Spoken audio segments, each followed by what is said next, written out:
afraid of the monster by my side. He wants to be your friend, and he's really oh so kind. He's learning about the human world and how to get along. So join right in and sing along with me in the Boink Show song. He's Boink. Hey, Boink. Kindness is his way. He's Boink. Hey, Boink. He's got something to say. He's Boink. Hey, Boink. It's time to start the show. So sit right down and listen to the things you need to know. Welcome to the Boink Show. Hi, I'm your host Boink with my co-hosts, as usual, Kaitlyn and Avery. And Avery and Kaitlyn, do you want to welcome our guest, Butch Roy? You say welcome? Welcome. Yeah, Hi. actually he should welcome us. We're at his place. Welcome to HUGE Theater. Huge theater. It's actually not that huge. No, it's pretty small. Oh, okay. Well, what is huge theater? Is it like a movie theater? It's an improv comedy theater. Improv comedy. That's right. Okay, I know what comedy is, and I know what a theater is. What's Right. improv? It means that everything we do here is made up on the spot. There's no script at No all. script. Yep. Okay. What do you think of that, Kaitlyn? Would you ever want to do improv acting? Maybe. You're doing it right now. You're on the Boink Show. We don't have a Whoa. script. So That's right. Yeah. So this is kind of a version of improv. Yeah. What kind of stuff do you do? Do you like? Is it all comedy? It's mostly comedy. A lot of it, most of it ends up being pretty funny. And is it all professionals or amateurs, or what do you do at improv theater? Some of each. We actually have a lot of shows that are proposed to us from artists all over the Twin Cities that have worked for years and rehearsed and come up with a show. We also have a training center, so we teach people how to improvise. And, Oh, so there's classes here. absolutely. What do you think of that, Kaitlyn? You could learn how to improv. What's involved in learning how to improv? Because we all know how to kind of just be ourselves, but improv really talks about like emotions and reactions and stuff, I'm guessing. Yeah. A lot of it, honestly, is learning how to get back to how we used to play when we were kids. We know how to pretend when we're kids, Yeah. but adults often need to have to practice doing that again and get back to not worrying if they're going to look silly or if they're going to say something Isn't that wrong. fun? Do you ever worry that you look silly? Sometimes. Avery, do you ever worry? Sometimes. Yeah. How about on camera? Yeah. You're pretty good at on camera though. You're getting better because you're doing the show now. Yeah. Well, we really love it. Yeah, but emotions is one thing we definitely talk about on the show, and kindness and how to kind of acknowledge our emotions. It sounds Yeah. like that's something you guys play around with a lot in kind of a funny way. Absolutely. Yeah, it's the easiest way to figure out what you need to do next. Is just be aware of how you really feel about what's going on, and know that it's okay to act on that and speak from that in the scene. Really cool. Yeah. Do you guys have any questions about a theater or for Butch about acting, improving? I don't think I have any How questions. about their show times, or like I don't know, can you come see a show? Are they shows for kids, stuff like that? Would you want to know about that? Yeah, are there shows that are for kids here, or is it all kind of more adult themed shows, or what kind of goes on here? Who's your audience? Most of our shows are. We like to say that we don't have any shows that are guaranteed family friendly. Yeah. But we don't have any shows that are also purposely adult. Do you have any kids that take your classes? We don't have any kids classes here. Okay. Comedy Sports does though. Comedy Sports Twin Cities. I see. Every year we have a run of a show called Rated G, which is our only family-friendly show. They do an improvised musical, so it's like a musical fairy tale, just like the animated movies you grew up with. Really cool. Yeah. Yeah. Well, let's see. You have any other questions for him about the theater, about acting, maybe why he became a theater owner and a improver? Let's ask him about that. We were going to ask you, Sure. why did you get into improv? You just like to have fun? Yeah. I got into classes actually because I was a street performer, and I didn't have any formal theater training, and improv was something that really spoke to me because it was a form of theater that sort of allowed you to be yourself instead of really needing to put on the costumes and the props to be somebody else. And it really grabbed me in a way that I hadn't felt in other forms of theater. So I got into classes, and then I started seeing these amazing shows, and it's just the Twin Cities community is full of amazing artists that are so collaborative that it just makes you want to do more and find out what else you can do together. Yeah. And do you have kids? Yes, I do. I have How 3. old are they? My oldest boy is 27, and our twins are 15. Okay, now when they were younger, like your kids, like Kaitlyn's 11 and Avery's 7. Oh my goodness. When they were that young, did they like improv? Did they take after dad in any way? Oh, absolutely. I think kids know how to improv already. The best thing we can do is We call it playtime, imaginary play, don't we? Right. We improv when you're playing with your daddy at home. Yeah. Any kind of pretend is great. We just try not to get in the way of that. Yep, pretty fun. Well, thanks for being on the show and, Oh my and goodness. having us here in your theater. Thanks for coming. It was really interesting to kind of find out a little bit about improv. And, I heard another thing, that you have a monster here. Oh, we do have a monster that lives here. Yeah, what's his name? Yeah, his name's Anger. Anger. Yeah, he's one of the very first HUGE cast members. Oh, wow. Well, I'm going to look around and see if I can go find him. I'd love to meet him. Oh, he's probably back there somewhere. He's always here. Okay. Well, can you guys tell Butch thank you? Thank you. Thank Thanks you. for coming. All right. Oh my gosh. Hey, Hey. hey, Oh, who are you? Are you Anger? I am Anger. Who are you? I'm Boink. I'm visiting the theater today. Oh, Oh, does that mean you don't like that I'm here? no, Hi, Hi. I'm just angry. Well, that's your name. I didn't know that was your constant emotion. Yeah, Oh, yeah, So you're always angry? yes, Oh, which is hard in Yeah. a comedy theater. yeah. Yeah. Well, what happens if somebody makes you laugh? What? Like if you have to laugh. Have you ever laughed? Go like this. Ha ha ha ha. Ah! That's a little frightening. You might want to take it down a few decibels. Okay, try it again. Ready? Ha ha ha. Well, that's better. Is it?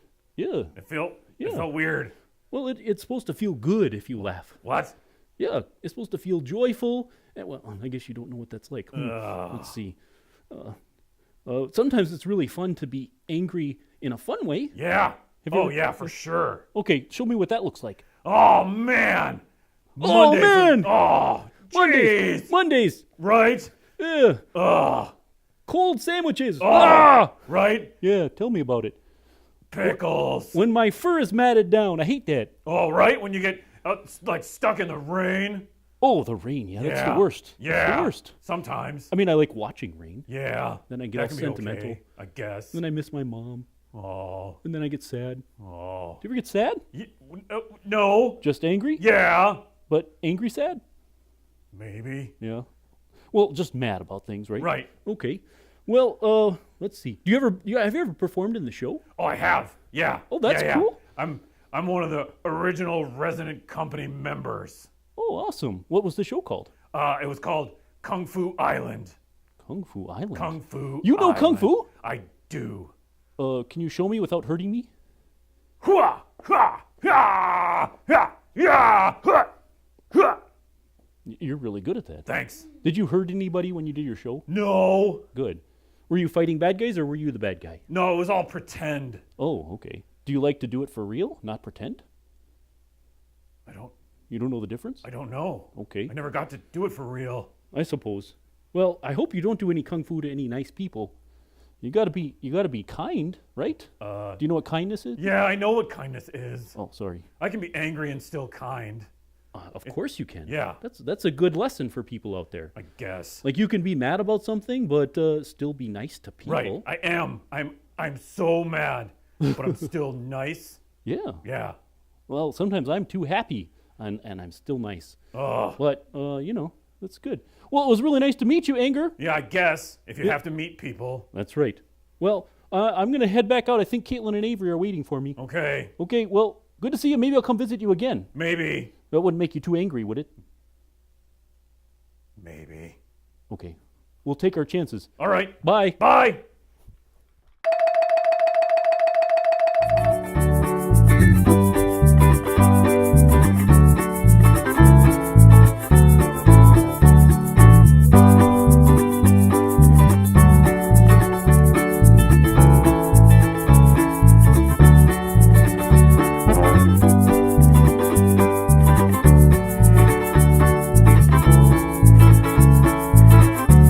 Today we're going to read the Naval Academy and the Naval Cadets.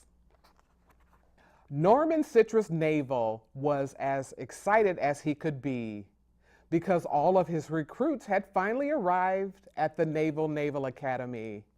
The grapes, the mandarins, lemons, clementines, oranges, and the kind-hearted were all proud to be chosen to be the first cadets to be fresh squeezed or frozen. Norman's special round stamp was in honor of his success, and the winner to be announced was anyone's guess. Norman designed a bazillion squeezies that were made without a flaw, and he put a tiny hole in the top and inserted a magical straw. The next morning, Norman Citrus Naval announced that the cadets could stand at ease, so it would be easier to be prepared for the very first squeeze. The grapes thought they were getting all of Norman's attention, but the grapevines were no good for the main squeeze invention. The mandarins and the clementines were excited to take the risk, so they volunteered to do the main squeeze twist. Suddenly seeds appeared and Norman decided that the two oranges were not the same. So he decided that the clementines were the fruits to take the blame. Even though the bitters were the sourest of all of the cadets, they dreamed of being squeezed and refused to have any regrets.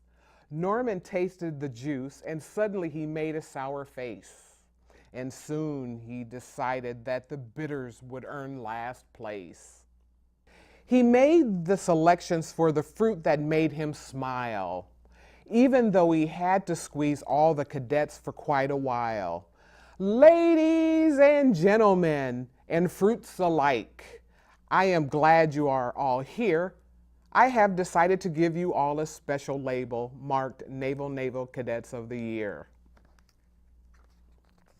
Suddenly, Norman's work was done, and he was ready to reveal the greatest drink in the world that would hardly make a spill.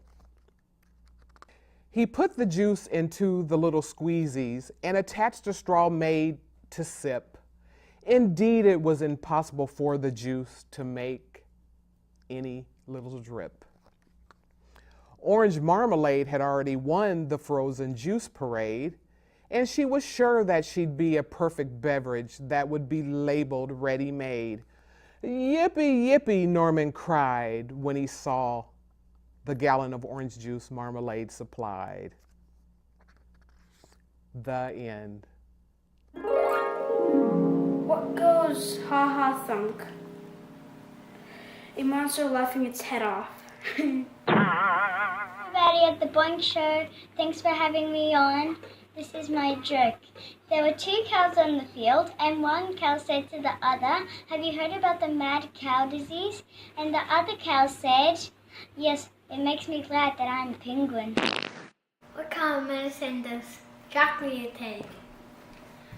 Coffin medicine! Hi everybody, Alison Cromie here, and today I'm going to be singing about fairies and goblins and sprites.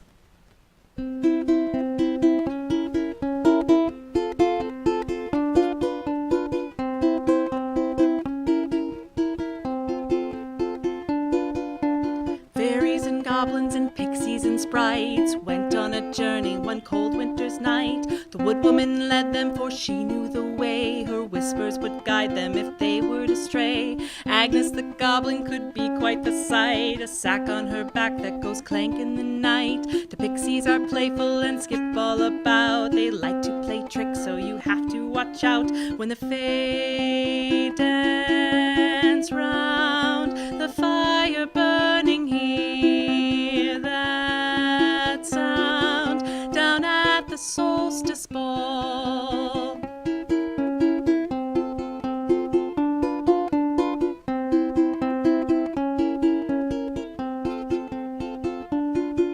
They round the next corner, and who do they see? A will-o'-the-wisp and the rainbow fairy. Then up on the hill they saw such a sight. The whole woods had come on this cold winter's night. A feast for the masses and drinks of all sorts, then dancing and singing and playful retorts. Games filled with laughter and lots of great fun. The ending would come with the dawn of the sun, and the fae dance round the fire burning. Hear that sound down at the Solstice Ball.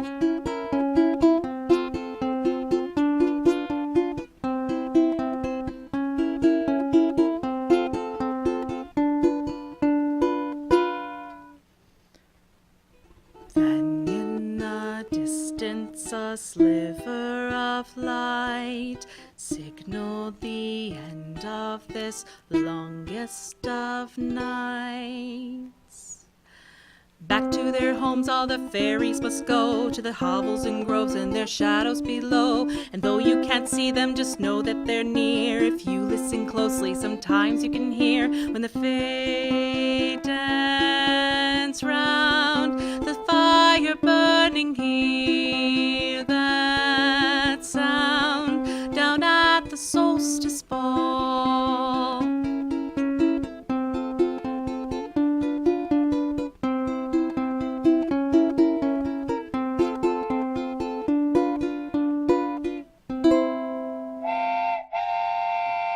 Hi, everybody. Thanks for watching today's show. Wasn't it fun, Noah? Yeah, Yeah, did you have fun? What was your favorite part?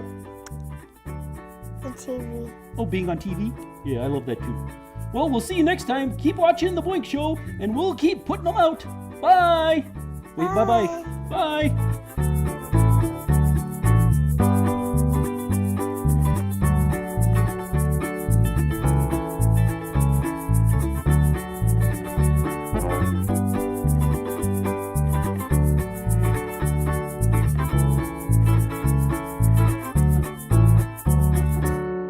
Boy, that sure sounds good.